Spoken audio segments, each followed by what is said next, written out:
Hello friends, study चैन के इस YouTube channel पे आप सभी दोस्तों का स्वागत है। मैं आज से एक नया टेस्ट सीरीज़ यानी बिहार पुलिस दरोगा की जो वैकेंसी आई हुई है 2213, उसके एग्ज़ाम के डेट लगभग 5 तारीख तय है। संभावना है कि उसकी तिथि थोड़ी सी बढ़ सकती है, लेकिन हम लोग 5 दिसंबर ही मान के चले अभी। और इसके रिगार्डिंग मैं टेक्स्ट बुक का लगभग जितने भी दरोगा के बिहार पुलिस एसआई के जितने भी उसमें टेस्ट सीरीज़ हैं उसके वीडियो को लाऊंगा। पहले मैं सॉल्व करूंगा, उसके बाद उसी का वीडियो जो है वो आप लोगों तक पहुंचेगा। ठीक है, ये डेली कोशिश हमारी रहेगी कि डेली एक वीडियो अपलोड करूं प्रीलिम्स का। फिर उसके बाद जैसे जैसे आप लोगों की डिमांडें होगी उसको शुरू किया जाएगा। तो चलिए शुरू करते हैं। हमने इस क्वेश्चन का टेस्ट खुद दिया है, लगभग 65-70 के आसपास हमारे नंबर आए थे। तो चलिए शुरू करते हैं इस वीडियो को। इसमें कह रहा है निम्नलिखित में से किसको कैम्ब्रिज शब्दकोश यानी कैम्ब्रिज डिक्शनरी के वर्ष 2020 के शब्द का नाम दिया गया। तो इसका जो दिया गया था उसका नाम था, देख लीजिए, क्वारंटाइन। तो ध्यान रखिएगा, क्वारंटाइन शब्द जो है वो 2020 के कैम्ब्रिज शब्दकोश यानी कैम्ब्रिज डिक्शनरी का शब्द घोषित किया गया था। थोड़ा सा इसके बारे में जान लेते हैं। कह रहा है कि क्वारंटाइन कैम्ब्रिज शब्दकोश यानी कैम्ब्रिज जो डिक्शनरी है के वर्ष 2020 का शब्द द्वारा क्वारंटाइन शब्द की घोषणा की गई है। यह उन शब्दों में से एक है जो वर्ष 2020 में उनके शब्दकोश में उनकी सूची के अनुसार सबसे अधिक खोजा गया। कोविड-19 महामारी की अवधि के कारण वर्ष के दौरान शब्द का सबसे अधिक उपयोग किया गया। उपयोग का और अर्थ में परिवर्तन के कारण शब्द की परिभाषा भी अद्यतन की गई। अद्यतन परिभाषा है समय की एक विशिष्ट अवधि जिसमें किसी व्यक्ति या जानवर को कोई बीमारी होती है या हो सकती है, उसे रोग के प्रसार को रोकने के लिए दूसरों से दूर रहना चाहिए। तो ये था क्वेश्चन कि मेन क्वेश्चन ये था कि क्वारंटाइन शब्द जो है वो कैम्ब्रिज शब्दकोश के डिक्शनरी के 2020 का शब्द घोषित किया गया। ठीक है, जब बहुत ज़्यादा डिटेल में नहीं जाएंगे, वीडियो बहुत ज़्यादा लंबा होने वाला है। तो चलिए अगला सवाल दूसरा है, नवंबर के महीने में निम्नलिखित भारतीय राज्यों में ई लोक अदालत का आयोजन किया जाता है। तो इनमें से सभी होगा, उत्तर प्रदेश होगा, उत्तराखंड होगा, तेलंगाना होगा, यानी उपरोक्त सभी। ठीक है, ई लोक अदालत, अब इसके थोड़ी डिटेल देख लीजिए। ई लोक अदालत के महीने में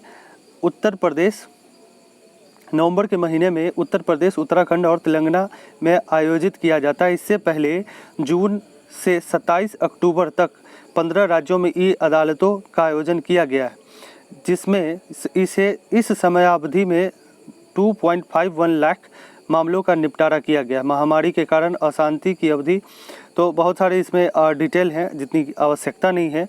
आप सिर्फ ध्यान रखिए कि नवंबर महीने में कितने भारतीय राज्यों में लोक अदालत का आयोजन किया जाता है। तो उत्तर प्रदेश, उत्तराखंड और तेलंगाना में। चलिए अगला सवाल देखते हैं।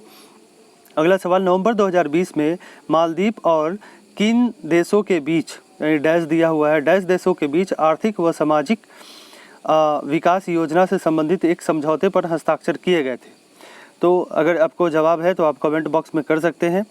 वैसे इसका जवाब देख लीजिए क्या है। तो जापान, यानी नवंबर महीने में जो मालदीव और जापान के बीच आर्थिक सामाजिक विकास की योजना से संबंधित हस्ताक्षर हुआ, किसके बीच? तो मालदीव और जापान के बीच। देख लीजिए, जापान इसका सही उत्तर होगा। बहुत सारी इसमें इसके बहुत सारे टर्म्स एंड कंडीशन सब हैं। चलिए अगला सवाल देखते हैं। सफाई मित्र चुनौती, ये सब सवाल जो है करंट अफेयर के बहुत ही इंपॉर्टेंट है। सफाई मित्र सुरक्षा चुनौती की प्रशंसा निम्नलिखित में से किस मंत्रालय द्वारा की गई? ठीक है, तो इसका आंसर जो होगा वो आवास और शहरी मंत्रालय के अंतर्गत किया गया। ठीक है, आवास और शहरी मंत्रालय के अंतर्गत सफाई मित्र सुरक्षा चुनौती का शुभारंभ किया गया। और किस मंत्री के द्वारा किया गया? तो ये मंत्री थे हरदीप सिंह पुरी। 243 शहरों में जारी किया गया। नाली और सेफ्टी टैंक वगैरह वगैरह साफ किए जाने के लिए ये यही मंत्री हैं जिन्होंने इसका काम किया। ठीक है, चलिए अगला सवाल है कि शांति की प्रतिमा का उद्घाटन प्रधानमंत्री नरेंद्र मोदी ने निम्नलिखित में से किस स्थान पर किया था? तो ये पाली राजस्थान में किया था। और ये पाली राजस्थान जो है वो जैन भिक्षु आचार्य श्री वल्लभ सूरीश्वर जी महाराज की 191वीं जयंती पर पाली राजस्थान में इन्होंने शुरू किया था। यह गुजरात में statue of unity, Sardar Patel और अयोध्या के आगामी भगवान राम की मूर्ति के बाद भारत की दूसरी सबसे ऊंची मूर्ति। ठीक है, प्रतिमा अष्टधातु उपयोग किया गया है वगैरह वगैरह जो भी है। अब थोड़ा सा देख लीजिए कि 24वें तीर्थंकर के रूप में महावीर थे वगैरह वगैरह जो भी है। चलिए आगे अगला यही प्रतिमा है उनका। चलिए अगला सवाल है विश्व आर्द्रभूमि दिवस का क्या विषय क्या था? तो आर्द्रभूमि और जल इसका विषय था। ऑप्शन नंबर बी, आर्द्रभूमि और जल। विश्व आर्द्रभूमि दिवस 2021 हर साल 2 फरवरी को विश्व स्तर पर मनाया जाता है। 2021 विश्व आर्द्रभूमि दिवस को की थीम वेटलैंड्स एंड वाटर है। दुनिया हमारे ग्रह के लिए आर्द्रभूमि के महत्व के बारे में जागरूकता फैलाने के लिए हर साल विश्व आर्द्रभूमि दिवस मनाती है। ठीक है, चलिए अगला सवाल है कह रहा है निम्नलिखित में से किसने दशक का सर्वश्रेष्ठ पुरुष क्रिकेटर के लिए सर गारफील्ड सोबर्स पुरस्कार जीता? दिसंबर 2020 में इसको दिया गया था दशक के लिए, तो विराट कोहली है। अब देख लीजिए दशक के पुरुष क्रिकेटर के लिए विराट कोहली ने सर गारफील्ड सोबर्स पुरस्कार जीता। आईसीसी पुरुष वर्ग की 1 दिवसीय cricketer of the decade award भी जीता। ठीक है, ये सब देख लीजिएगा एक बार। इसके डिटेल मैं इसको स्क्रॉल कर देता हूँ, आप लोग आराम से इसको पढ़ लीजिएगा। चलिए आगे बात करते हैं। अगला सवाल कह रहा है कि कार्बन वॉच किसी व्यक्ति के कार्बन पद चिन्ह के आकलन के लिए एक मोबाइल एप्लीकेशन पहली बार निम्न में से किस राज्य या केंद्र शासित प्रदेश द्वारा शुरू किया गया है? तो वो जो है वो शुरू किया गया है चंडीगढ़ के द्वारा। ठीक है, चंडीगढ़ के द्वारा। समाचार में किसी व्यक्ति के कार्बन पद चिन्ह का आकलन करने के लिए मोबाइल एप्लीकेशन कार्बन वॉच शुरू करने के लिए चंडीगढ़ भारत का पहला राज्य या केंद्र शासित प्रदेश बन गया है। ठीक है, बाकी इसके डिटेल इसमें दिए हुए हैं जो बहुत इम्पोर्टेंट नहीं है। आपको ध्यान रखना है कि कार्बन वॉच के लिए कौन सा स्टेट जो है केंद्र शासित प्रदेश या राज्य जो है उसने मोबाइल एप्लीकेशन जारी किया, तो वो चंडीगढ़। ठीक है, चलिए अगला सवाल। निम्नलिखित में से किसे नवंबर में नेपाल सेना के जनरल के मानद रैंक से सम्मानित किया जाएगा? यानी नवंबर में जो नेपाल सेना के जनरल मानद से रैंक से सम्मानित किया जाने का जो प्रस्ताव है वो जनरल मनोज मुकुंद नरवणे के को किया जाना है। तो ध्यान रखिएगा, भारतीय सेना के प्रमुख जनरल मनोज मुकुंद नरवणे को नवंबर में एक अलंकरण समारोह में नेपाली सेना के जनरल के मानद रैंक से सम्मानित किया जाएगा। ठीक है, तो ये एक डिटेल इसका देख लीजिए। भारत और नेपाल ने 1950 के बाद सर्वोच्च सेना रैंक के साथ एक दूसरे की सेनाओं के प्रमुखों को अलंकृत करने की परंपरा का पालन किया। चलिए आगे बढ़ते हैं। सफलतापूर्वक सक्रिय। देखिए, चीन के परमाणु ऊर्जा प्राधिकरण ने दिसंबर 2020 में पहली बार निम्नलिखित में से किस रिएक्टर के साथ अपने कृत्रिम सूर्य को सफलतापूर्वक सक्रिय कर दिया? ठीक है, क्वेश्चन है चीन के परमाणु ऊर्जा प्राधिकरण ने दिसंबर 2020 में पहली बार निम्नलिखित में से किस रिएक्टर के साथ अपने कृत्रिम सूर्य को सफलतापूर्वक सक्रिय कर दिया? तो उसका नाम है HL-2M टोकामैक। ठीक है, HL-2M टोकामैक। ठीक है, HL-2M टोकामैक चीन ने एक परमाणु संलयन रिएक्टर अपने कृत्रिम सूर्य को सफलतापूर्वक सक्रिय कर दिया। आने वाले वर्षों के लिए इसकी ऊर्जा महत्वाकांक्षाओं को पूरा कर सकता है। ठीक है, ये ध्यान रखिएगा। चीन राजधानी बीजिंग, मुद्रा चीनी युआन, राष्ट्रपति शी जिनपिंग, राष्ट्रीय खेल टेबल टेनिस। ठीक है, क्वेश्चन ये ऐसे पूछ सकता है कि कृत्रिम सूर्य का नाम चीन ने क्या रखा है? तो HL-2M टोकामैक। ठीक है, चलिए अगला सवाल कह रहा है अक्सर समाचारों में उल्लिखित प्रदर्शित तियानवेन वन निम्नलिखित में से किस देश की एक पहल है? तो वो तियानवेन वन जो है वो चीन की पहल है। दो और रोवर्स नासा द्वारा उद्यमित चीन के तियानवेन वन और क्रमशः 18 फरवरी और मई 2021 को मंगल पर उतरने के लिए निर्धारित किया गया। ठीक है, तो बाकी चीज़ें ये है, ये देख लीजिए। तियानवेन वन जो है चीन ने मंगल ग्रह पर पहला मिशन तियानवेन वन सफलतापूर्वक 10 फरवरी को कक्षीय सम्मिलित से गुजारा। क्वेश्चन ऐसे पूछेगा कि तियानवेन वन चीन का जो सैटेलाइट है वो किस ग्रह के से संबंधित है, तो वो कौन सा है? तो मंगल ग्रह है। ये ध्यान रखिएगा, ऐसे सवाल पूछ सकता है। चलिए आगे बात करेंगे। अगला सवाल 12वां सवाल है हमारा। निम्नलिखित में से किस अंतर्राष्ट्रीय संगठन ने एक ही रॉकेट पर 143 उपग्रहों को लॉन्च करके एक नया विश्व रिकॉर्ड बनाया? कब किया? तो फरवरी 2021 में किया। ये अभी रेलवे में ही पूछा गया था ये सवाल। तो वो था स्पेस एक्स। ठीक है, स्पेस एक्स जो है वो स्पेस एक्स ने जनवरी 2019 में एक एकल रॉकेट पर 143 उपग्रहों को लॉन्च करने का सबसे बड़ा एक नया विश्व रिकॉर्ड बनाया। ठीक है, इससे पहले फरवरी 2017 में स्पेस एक्स ने ही एक प्रक्षेपण में 104 उपग्रहों को तैनात कर भारतीय अंतरिक्ष एजेंसी इसरो के रिकॉर्ड को पछाड़ दिया। ठीक है, तो ये एक बार इसको देख लीजिएगा क्या क्या है इसमें। मैं थोड़ा सा इसको स्क्रॉल कर दे रहा हूँ, आप लोग आराम से देख लीजिएगा। इतना आवश्यकता नहीं है इसलिए मैं इसको पढ़ नहीं रहा हूँ। नासा की स्थापना 1958 में हुई थी। इसका मुख्यालय वाशिंगटन DC USA में। संस्थापक ड्वाइट डी आइजनहावर। वर्तमान प्रमुख जो हैं 2021 में के अनुसार जिम ब्रिडेनस्टाइन।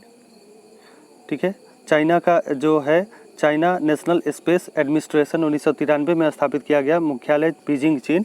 वर्तमान प्रमुख झांग केजियांग। रोस्कोमोस जो है वो रूस का है।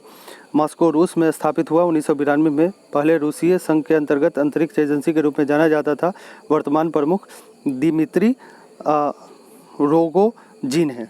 तो ये ध्यान रखिएगा, आपने ध्यान रखना है कि 143 उपग्रहों के साथ किसने लॉन्च किया, तो वो स्पेस एक्स ने किया। चलिए 13वां सवाल देखते हैं। दिसंबर 2020 में यूनेस्को ने बंग बंधु शेख मुजीबुर रहमान के नाम से निम्नलिखित में से किस क्षेत्र में एक अंतर्राष्ट्रीय पुरस्कार शुरू करने का निर्णय लिया? ध्यान रखिएगा, यूनेस्को ने बंग बंधु शेख मुजीबुर रहमान के नाम से एक अंतर्राष्ट्रीय पुरस्कार शुरू करने का घोषणा किया है।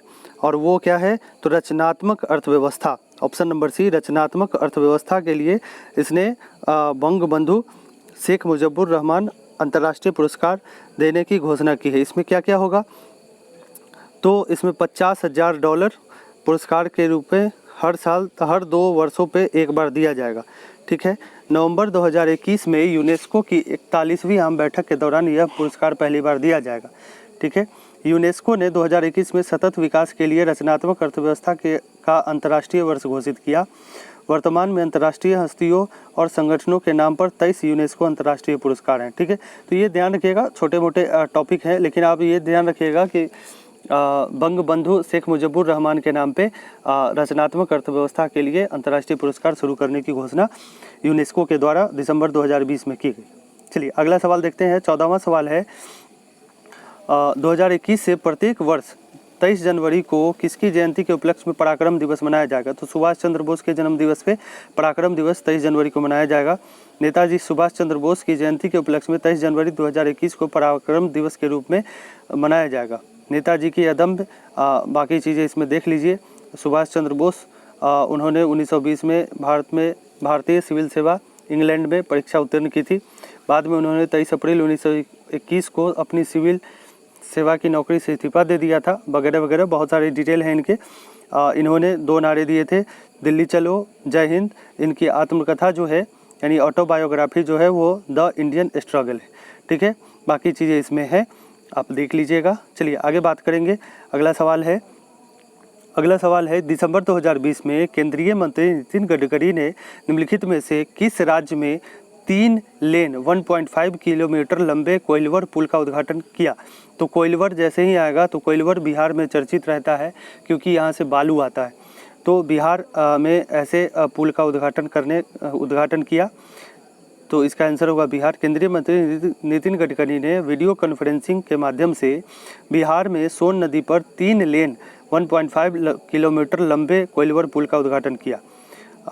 तो ये ध्यान रखिएगा। चलिए अगला सवाल देखते हैं।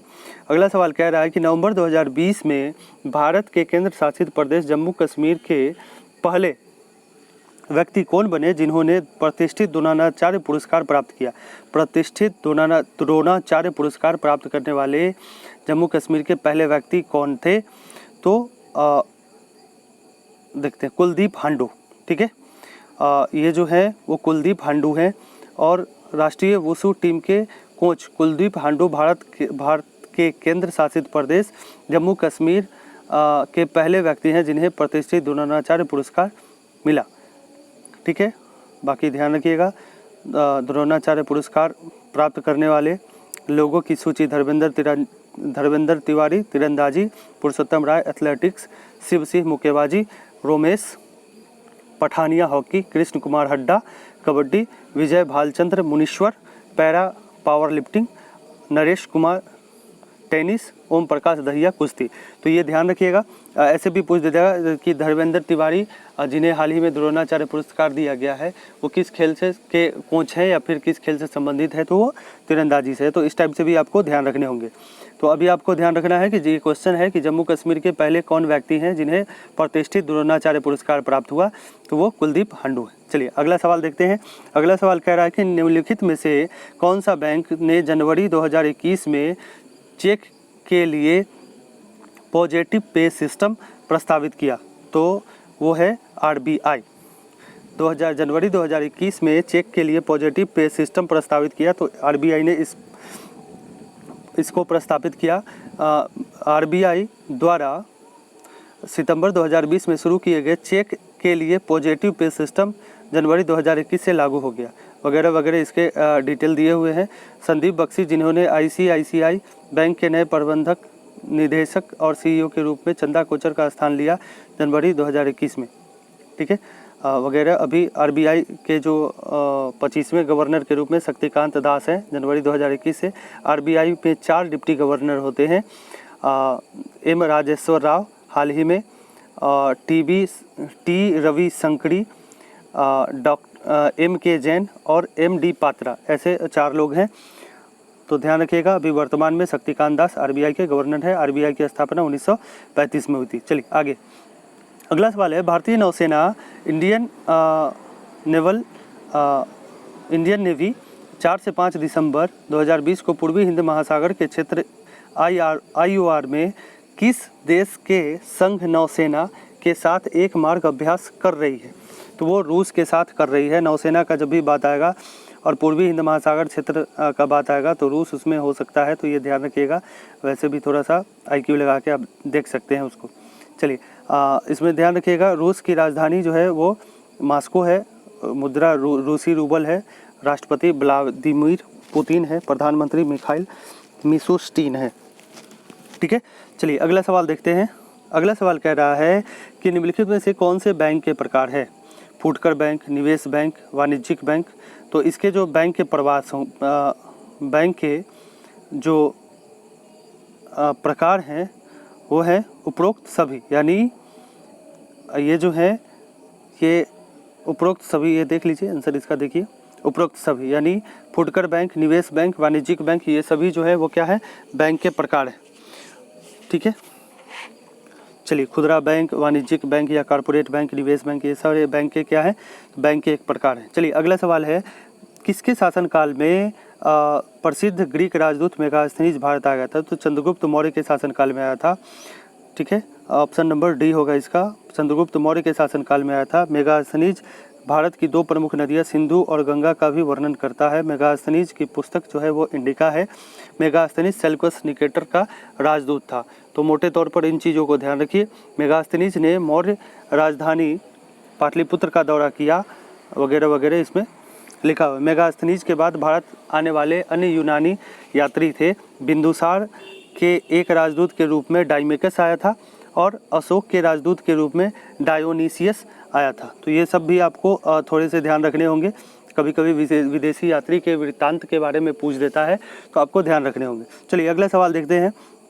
कह रहा है कि वैशाली दुनिया का पहला गणराज्य निम्न में से किस के द्वारा स्थापित किया गया? तो वो लिच्छवी के द्वारा स्थापित किया गया था, ऑप्शन नंबर डी। और लिच्छवी दुनिया का पहला गणराज्य वैशाली की स्थापना लिच्छवी वंश ने की थी। सुपुष्पा लिच्छवी वंश के संस्थापक थे। सुपुष्पा अजातशत्रु ने हराया था वैशाली, जिसे विश्व का पहला गणराज्य माना जाता है और वर्तमान में एक पुरातात्विक स्थल है।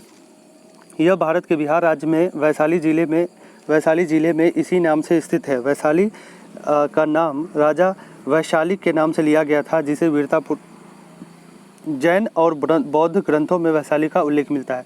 तो इसके डिटेल है, इसका बहुत ज़्यादा आपको नहीं ध्यान रखना है। आपको ध्यान रखना है कि वैशाली दुनिया का पहला गणराज्य निम्न में से किसके द्वारा स्थापित किया गया था? तो वो लिच्छवी के द्वारा किया गया था। चलिए आगे बात करते हैं। पटना लॉन का नाम गांधी मैदान कब कर दिया गया? तो पटना लॉन का नाम जो है वो गांधी मैदान कब कर दिया है? तो इसका तो ऑप्शन में कोई है ही नहीं, ठीक है, उपरोक्त में से कोई नहीं। अब इसका डिटेल थोड़ा सा देख लीजिए। 1948 में पटना लॉन का नाम बदलकर गांधी मैदान कर दिया गया। महात्मा गांधी के सम्मान के रूप में इसका नाम बदला गया था। 1990 के दशक में गांधी की प्रतिमा लगाई गई थी। गांधी मैदान पटना का एक ऐतिहासिक मैदान है। यह बिहार में गंगा नदी के तट के पास है। ब्रिटिश शासन के दौरान इसे एक गोल्फ कोर्स और घुड़दौड़ ट्रैक के रूप में उपयोग किया जाता था। बहुत सारे इसमें डिटेल है। भारतीय स्वतंत्रता संग्राम के दौरान पटना लॉन पर कई आंदोलन किए गए। 1942 में का चंपारण आंदोलन और भारत छोड़ो आंदोलन भी सबसे महत्वपूर्ण है। यानी चंपारण आंदोलन हुआ था आपका 1917 में जो गांधी जी ने किया था। उसके अलावे 1942 में जो भारत छोड़ो आंदोलन हुआ था, उसका इसी मैदान से जेपी ने भी आंदोलन शुरू किया था, जयप्रकाश नारायण ने भी आंदोलन शुरू किया था। तो ये ध्यान रखिएगा। गांधी मैदान में महात्मा गांधी की प्रतिमा का अनावरण 15 फरवरी 2013 को किया गया था। सरदार पटेल की प्रतिमा जो है वो 597 फुट की कांस्य प्रतिमा दुनिया की सबसे ऊंची प्रतिमा है। तो ये ध्यान रखिएगा। पटना लॉन का नाम कब बदल दिया गया? तो 1948 में। चलिए आगे सवाल बात करते हैं। 23वां सवाल है। वीडियो थोड़ा सा लंबा जरूर होगा, लेकिन बिल्कुल डिटेल में देखिएगा इसको। चलिए अगला सवाल है कि बिहार से बहने वाली नदियों में से किसका उद्गम स्थल अमरकंटक है? तो सोन का उद्गम स्थल अमरकंटक है। अमरकंटक की पहाड़ी से 3 नदियाँ निकलती है, ठीक है। देख लीजिए, इसका आंसर जो होगा वो सोन होगा। मध्य भारत की सोन नदी यमुना नदी के बाद गंगा की दक्षिणी सहायक नदियों में दूसरी सबसे बड़ी नदी है। सोन नदी मध्य प्रदेश के अमरकंटक क्षेत्र से निकलती है और बिहार तक बहती हुई गंगा में मिल जाती है। बाकी इसके डिटेल हैं। सोन नदी पर बनने वाले प्रसिद्ध बांध आरा के पास अब्दुल बारी पुल, डेहरी में नेहरू सेतु। सोन नदी के प्रमुख सहायक नदी रिहंद नदी, उत्तर कोयल नदी, कन्हार नदी, ये तीनों है। इसके अलावा भी है सोन और सोनभद्र पर डेहरी जैसे प्रसिद्ध शहर सोन नदी के तट पर स्थित और करावा खुर्द भी इसी नदी के तट पर स्थित है। सोन नदी का प्रवाह मौसमी है, इसलिए नौ परिवहन के लिए अनुपयुक्त है, ठीक है। तो ये ध्यान रखिएगा कि हम सोन नदी का उद्गम स्थल जो है वो अमरकंटक की पहाड़ी है। चलिए आगे बात करते हैं। 24वां सवाल है। पुस्तक रिलेंटलेस के लेखक तो यशवंत सिन्हा है। यशवंत सिन्हा जो है वो पूर्व वित्त के मंत्री रहे हैं। यशवंत सिन्हा की अन्य पुस्तकें indirect tax reform in India 1947 to GST and beyond. दूसरा है India unmade, confession of swadeshi reformer is my year as finance minister. तो ये है उसका, आप ध्यान रखिएगा कि रिलेंटलेस पुस्तक जो है वो पूर्व केंद्रीय वित्त मंत्री यशवंत सिन्हा ने इसको लिखा। चलिए आगे बात करते हैं। अगला सवाल है। दिल्ली सल्तनत में दीवाने आरिज किस विभाग से संबंधित था? तो दीवाने आरिज जो था वो सैन्य विभाग से संबंधित था। दीवाने आरिज सैन्य विभाग से संबंधित ये सबसे पहले बलबन द्वारा पेश किया गया है। इसका नेतृत्व आरिज ए मुमालिक करता था, ठीक है। तो इसके अलावे दीवाने इंसा शाही पत्राचार से संबंधित था। दीवाने रसातल जो था वो विदेश मामलों से संबंधित था। दीवाने कजा न्यायिक विभाग था। सदर उस सुदूर धर्म विभाग था। अलाउद्दीन खिलजी ने सेना पर अपना नियंत्रण मजबूत करने के लिए सैनिकों के दग ब्रॉडिंग और हुलिया विवरण और नगद भुगतान की प्रणाली से परिचित कराया था। ठीक है, तो ये ध्यान रखिएगा, दीवाने आरिज का संबंध सैन्य विभाग से था, बलबन ने था। ताप्ती नदी के बारे में निम्नलिखित में से कौन सा कथन सही है? 26वां सवाल है, ताप्ती नदी के बारे में निम्न में से कौन सा कथन सही है? तो केवल दो, यह नदी मध्य प्रदेश के बैतूल जिले के मुल्ताई से होकर निकलती है। ये ध्यान रखिएगा। ताप्ती नदी को तापी नदी भी कहा जाता है। इस नदी का नाम देवी ताप्ती के नाम पर है, जिसकी लंबाई 724 किलोमीटर मध्य प्रदेश, महाराष्ट्र और गुजरात से होकर बहती है। इस पर उकाई बांध का निर्माण किया जा रहा है। बांध निर्माण 1972 में किया गया था। ठीक है, बांध की क्षमता भाखड़ा नंगलबाग की तरह है। बांध एक पृथ्वी सह चिनाई बांध है। तो वगैरह वगैरह इसके डिटेल हैं। चलिए आगे बात करते हैं। अगला सवाल है, गांधी जी ने अहमदाबाद में 1718 में संघर्ष शुरू किया था, जिसमें शामिल थे औद्योगिक श्रमिक। तो औद्योगिक श्रमिक शामिल थे। इसमें कहा गया है, गांधी जी ने अहमदाबाद में 1917-18 में संघर्ष शुरू किया, जिसे औद्योगिक श्रमिक शामिल थे। मिल मजदूरों को न्याय दिलाने की लड़ाई में मदद के लिए महात्मा गांधी ने अनसुईया साराभाई ने बुलाया था। ये ध्यान रखिएगा। अहमदाबाद मिल मजदूर हड़ताल भी इसको कहा, पहली भूख हड़ताल थी। इसमें गांधी जी ने हिस्सा लिया था और पहली बार भूख हड़ताल किया था। ठीक है, तो इसके डिटेल है। महात्मा गांधी का पहला सविनय अवज्ञा आंदोलन चंपारण सत्याग्रह था, 1917 में हुआ था। महात्मा गांधी को राजकुमार शुक्ल ने चंपारण बुलाया था। 1918 में का खेरा सत्याग्रह महात्मा गांधी का पहला असहयोग आंदोलन था। महात्मा गांधी 9 जनवरी 1915 को भारत पहुँचे। इस दिन को भारत में प्रवासी भारतीय दिवस के रूप में मनाया जाता है। तो ये 27वां सवाल था। आपने ध्यान रखना है कि गांधी जी 1718 में जो संघर्ष हुआ किया था वो औद्योगिक श्रमिकों के लिए थे। चलिए 28वां सवाल का बात करते हैं। 28वां सवाल कह रहा है कि निम्नलिखित से राजा रणजीत सिंह की राजधानी कौन सी थी? तो राजा रणजीत सिंह की राजधानी थी वो लाहौर थी।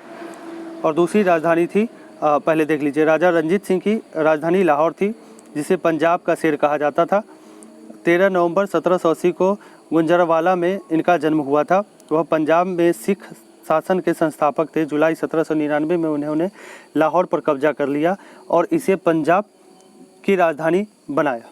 ठीक है, इसके अलावा बहुत सारे इसमें फैक्ट दिए गए हैं उनके बारे में, इनको आप देख लीजिएगा एक बार।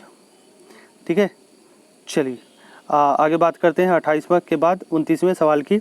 29वां सवाल कह रहा है कि उस पुस्तक का नाम बताएं जहां बौद्ध संघ द्वारा बनाए गए नियमों को रखा गया था। तो पीटक साहित्य जो था वो ध्यान रखिएगा, पीटक साहित्य जो था वो सबसे प्रसिद्ध बौद्ध ग्रंथ थे। और पीटक साहित्य में त्रिपिटक कहा जाता था, यानी 3 पीटक साहित्य थे। एक था विनय पिटक, दूसरा था विधम पिटक और तीसरा था सूत पिटक। तो ये यहाँ पे लिखा भी हुआ है इसके डिटेल में।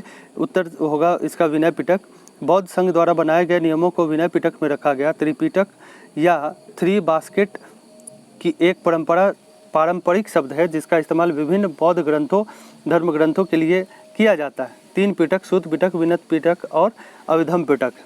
तो बहुत सारे डिटेल हैं इसके, थोड़ा सा आप देख लीजिएगा इसको ज़रूर एक बार। चलिए अगला सवाल का बात करते हैं। अगला सवाल कह रहा है कि निम्न में से शेर ए बलिया के रूप में जाना जाता है। तो शेर ए बलिया के रूप में चित्तू पांडे को जाना जाता है। चित्तू पांडे को शेर ए बलिया या बलिया का शेर के रूप में जाना जाता है। मंगल पांडे, चंद्रशेखर और जनेश्वर मिश्र भी बलिया के हैं। मंगल पांडे 1857 के विद्रोह के नायक थे। 34वीं बंगाल के नेटिव इन्फेंट्री रेजिमेंट के सिपाही थे। चंद्रशेखर भारत के 8वें प्रधानमंत्री थे। तो ये मोटे तौर पर एक चीज़ लिखा हुआ है, एक टॉपिक जानकारी लिखी हुई है, इसको देख लीजिएगा। चलिए आगे बात करते हैं।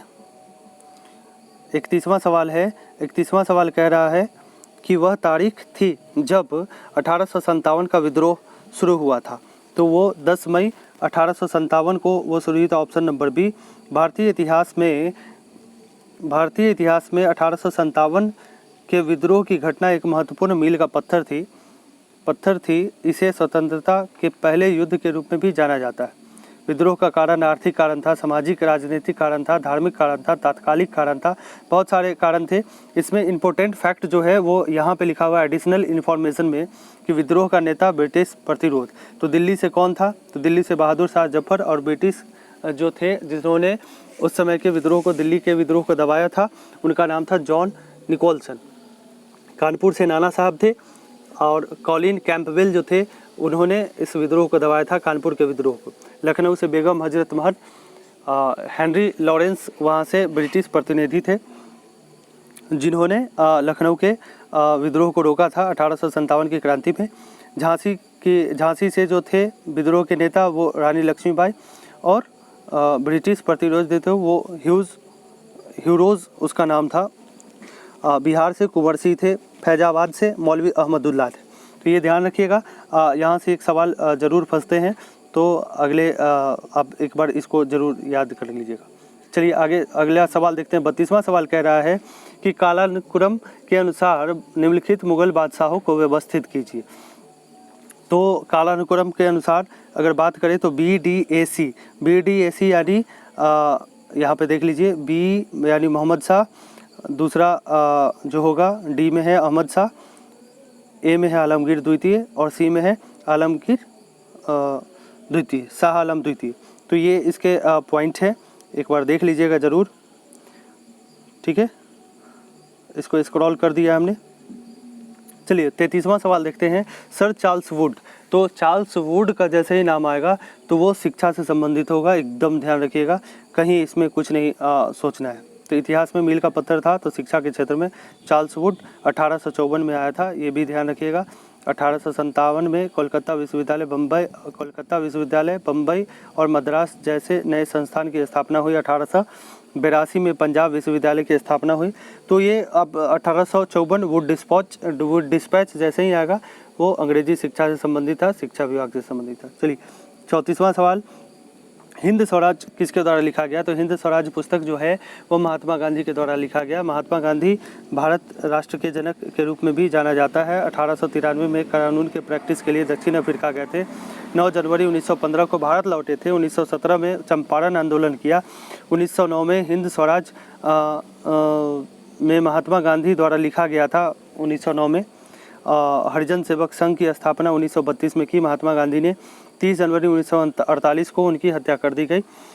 इसके अलावा गांधी जी के जो पुस्तक रहे वो सत्य के साथ मेरे प्रयोग, my experimental with truth, Hind Swaraj या भारतीय गृह शासन, यरवदा मंदिर से दक्षिण अफ्रीका में सत्याग्रह, मेरे सपनों का भारत, तो ऐसे पुस्तक इनके द्वारा लिखे गए। इसके अलावा कुछ पुस्तकें हैं वो देख लीजिएगा एक बार, जो लिखा हुआ है। जवाहरलाल नेहरू ने डिस्कवरी ऑफ इंडिया लिखा, विश्व इतिहास की झलकियाँ लिखा, एक आत्मकथा, एक पिता से अपनी बेटी को पत्र जैसे और बाल गंगाधर तिलक ने गीता रहस्य लिखा, आर्यों का आर्टिकिक घर लिखा, ऐसे पुस्तक लिखे इन्होंने। तो ये ध्यान रखिएगा, हिंद स्वराज जो लिखा वो महात्मा गांधी ने लिखा। चलिए अगला सवाल, 35वां सवाल, 1921 में अल्बर्ट आइंस्टाइन को निम्नलिखित में से किस अध्ययन में नोबेल पुरस्कार दिया गया? तो प्रकाश विद्युत प्रभाव में अल्बर्ट आइंस्टाइन को नोबेल पुरस्कार दिया गया, प्रकाश विद्युत प्रभाव, ठीक है।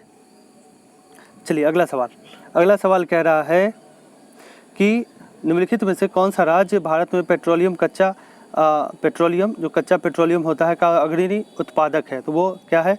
तो गुजरात है। भारत में तेल और गैस परिदृश्य 15-16 के हिसाब में इसको दिया गया है। विश्व स्तर पर सबसे अधिक अगर तेल कोई जो उगाता है, मतलब तेल निकालता है, उत्पादक देश है, वो है अमेरिका, सऊदी अरब, रूस, कनाडा और चीन। ये 5 विश्व के सबसे बड़े देश हैं जो सबसे अधिक तेल उत्पादन करते हैं, ठीक है। चलिए तो अगला सवाल है, अगला 37वां सवाल कह रहा है हॉर्नबिल महोत्सव। तो हॉर्नबिल महोत्सव जो है भारत के किस राज्य में, यानी किस राज्य में 2020 में आयोजित किया गया था? तो 2020, वैसे हॉर्नबिल महोत्सव जो होता है वो नागालैंड में होता है, लेकिन 2020 में त्रिपुरा में हुआ, इसलिए ये इम्पोर्टेंट हो गया। तो ध्यान रखिए, हॉर्नबिल महोत्सव, हॉर्नबिल नागालैंड का महोत्सव है, लेकिन इस साल यह त्रिपुरा राज्य में आयोजित किया गया था, इसलिए ये सवाल पूछा जा सकता है, तो एकदम ध्यान रखिएगा। अब देख लीजिए, लोकप्रिय त्यौहार नागालैंड का है जो नाजू महोत्सव, मोत्सू महोत्सव, आंगमोंग महोत्सव, हॉर्नबिल महोत्सव। मिजोरम का खुआदो कूट, मीम कूट, पालकूट, चापचार कूट। तो ये जितने कूट वाले होंगे वो मिजोरम में होंगे। मेघालय में कासट नोन नगकरे या का पुलम, ये जो भी लिखा हुआ है फालतू है सब, और ऐसे ही पूछे भी जाते हैं तो क्या करिएगा, पढ़ना पड़ेगा आपको। ओनम जो है वो केरल का है, पोंगल तमिलनाडु का है, भोगली बिहू जो है वो असम का है, नुआखाई जो है वो पश्चिमी उड़ीसा और दक्षिणी छत्तीसगढ़ के लोगों का फेस्टिवल है। ठीक है, तो ये ध्यान रखिएगा। कन्फ्यूजन इसलिए था, गड़बड़ इसलिए हमारा भी हुआ क्योंकि हम भी जान रहे थे कि ये हॉर्नबिल महोत्सव जो है वो नागालैंड का है, लेकिन इस बार 2020 में जो मनाया गया वो त्रिपुरा में मनाया गया, तो इसको कवर कर लीजिएगा एक बार। चलिए अगला सवाल देखते हैं। 38वां सवाल कह रहा है निम्नलिखित में से कौन सा उद्योग टेलीफोन, कंप्यूटर आदि का निर्माण करता है? तो इलेक्ट्रॉनिक उद्योग जो है वो इन चीज़ों का निर्माण करता है। ठीक है, चलिए अगला सवाल। भारतीय संविधान की 10वीं अनुसूची, तो 10वीं अनुसूची जो है वो किससे संबंधित है? तो 10वीं अनुसूची दल बदल से संबंधित है। ऑप्शन नंबर डी, दल बदल से संबंधित है। 1900 दल बदल कानूनी, यहाँ पे देख लीजिए, दल बदल विरोधी कानून 1985 में संसद द्वारा पारित किया गया। 52वां संविधान संशोधन था। तो ये ध्यान रखिएगा, ऐसे फैक्ट्स आपको ध्यान होने चाहिए। पहली, दूसरी, तीसरी अनुसूची, यानी जो 12 कितनी अनुसूचियाँ हैं, 12 अनुसूचियाँ जो हैं उनको ध्यान रखने पड़ेंगे आपको। चलिए आगे देखते हैं। अगला सवाल है 40वां नंबर सवाल। 50 क्वेश्चन तक हम लोग इसमें देखेंगे। निम्नलिखित में से किसने 1815 में आत्मीय सभा की स्थापना की? तो आत्मीय सभा 1815 में राजा राम मोहन राय ने इसकी स्थापना की थी। राजा राम मोहन राय, जिन्हें आधुनिक भारत का पिता, बंगाल पुनर्जागरण के जनक के रूप में जाना जाता है। 22 मई 1772 को बंगाल के राधानगर में एक ब्राह्मण परिवार में इनका जन्म हुआ। एक धार्मिक और सामाजिक सुधारक व्यक्ति थे। इन्होंने सती प्रथा उन्मूलन के लिए महत्वपूर्ण भूमिका और व्यापक रूप से इनको जाना जाता है।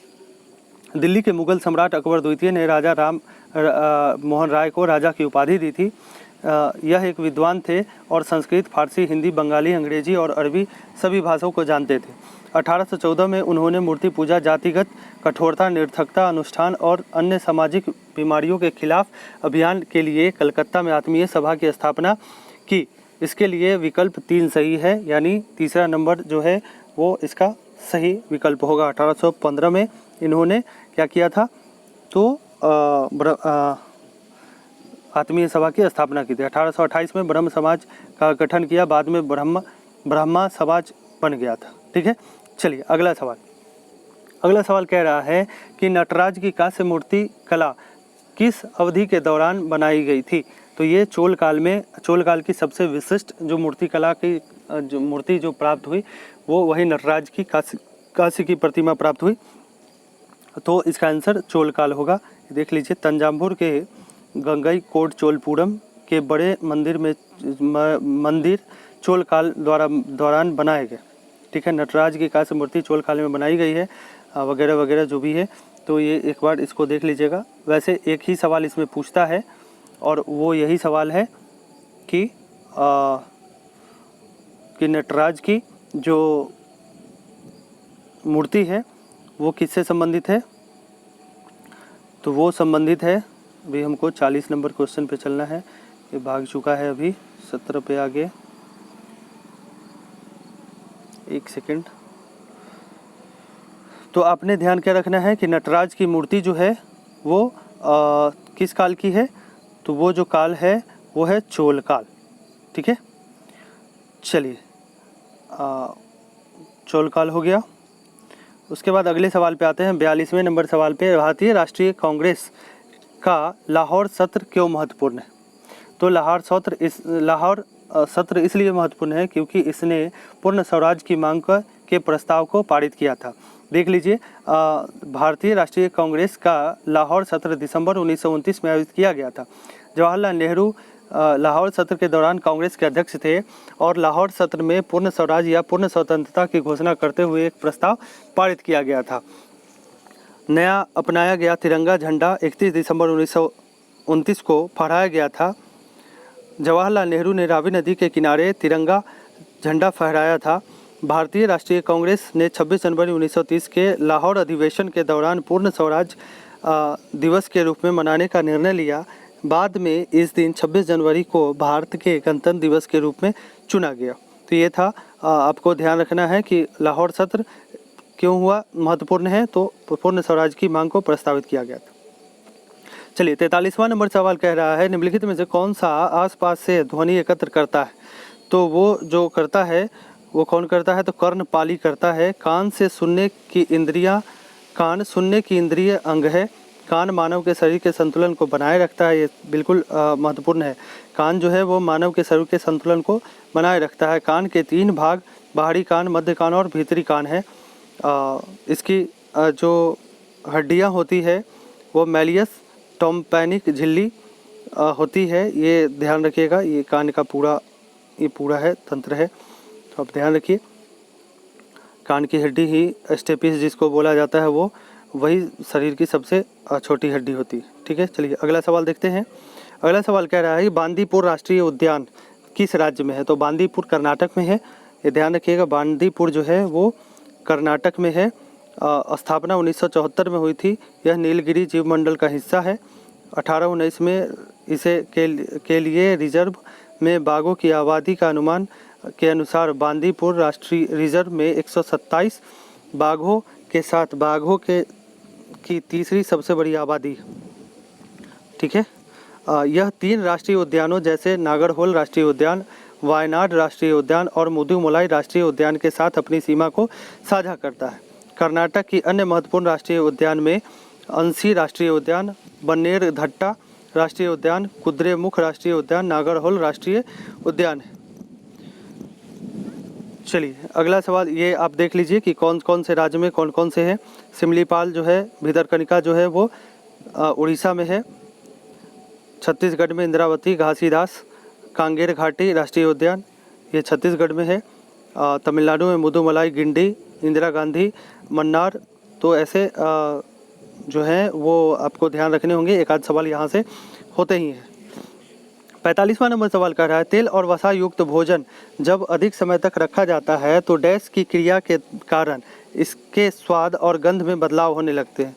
तो वो जो है वो बासी होने के कारण जो है वो खराब होने लगते हैं, इसमें गंध आने शुरू हो जाते हैं। ठीक है, तो ये ध्यान रखिएगा, बासी होने के कारण। चलिए अगला सवाल है सैंडस्टोन निम्न में से किसका उदाहरण है? यानी सैंडस्टोन यानी बलुआ पत्थर जो है वो किसका उदाहरण है? तो बलुआ पत्थर जो है वो अवसादी चट्टान का उदाहरण है। अवसादी चट्टान का उदाहरण है। ठीक है, ये देख लीजिए, इसका अवसादी को क्या कहा जाता है? सेंडिमेंट्री रॉक्स का उदाहरण है। ठीक है, चलिए देख लीजिए कौन कौन से ग्रेनाइट, बेसाल्ट, ग्रेबो आग्नेय चट्टान के उदाहरण है, रूपांतरी चट्टान के उदाहरण कौन से हैं।